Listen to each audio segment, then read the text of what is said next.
18 কোটি লোককে উনি টেরোরিস্ট বলে উনি ক্ষমতায় আসতে চাচ্ছেন।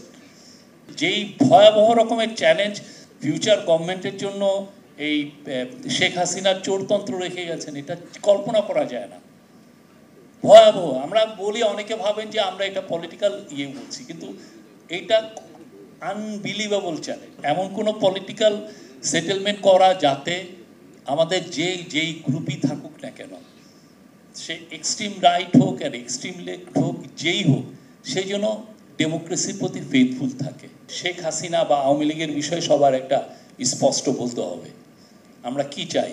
কারণ আজকেও আপনি দেখবেন যে সে বলছে যে যারা জুলাইয়ের আন্দোলন করেছেন সবাই টেরোরিস্ট। কি ভয়াবহ! সাইফুল ভাই উনি জুলাই আন্দোলনে ছিলেন, উনি টেরোরিস্ট। হাসান মাহমুদ ভাই, হাসান আমির খসরু ভাই লাস্ট মোমেন্ট পর্যন্ত আন্দোলনে ছিলেন, ওনাকে অ্যারেস্ট করা হচ্ছে, ওনারকে বলা হচ্ছে টেরোরিস্ট। আমরা যারা লেখালেখি করেছি আমরা সবাই টেরোরিস্ট।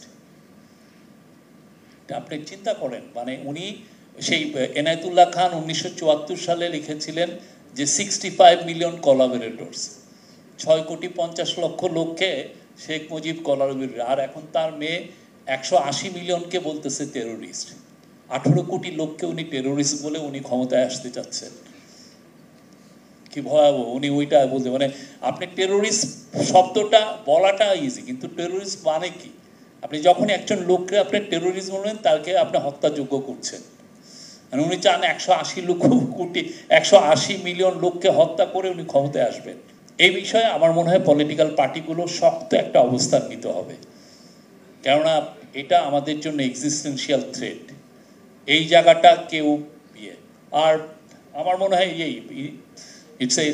আমরা সবাই, আমি গতকালকে নেত্রকোনা, ময়মনসিংহ ঘুরলাম, পুরোটা ইলেকশনের জোয়ার সব জায়গায় এসছে, এবং নিশ্চিত থাকেন যে একটা সুন্দর ইলেকশন বাংলাদেশে আসছে।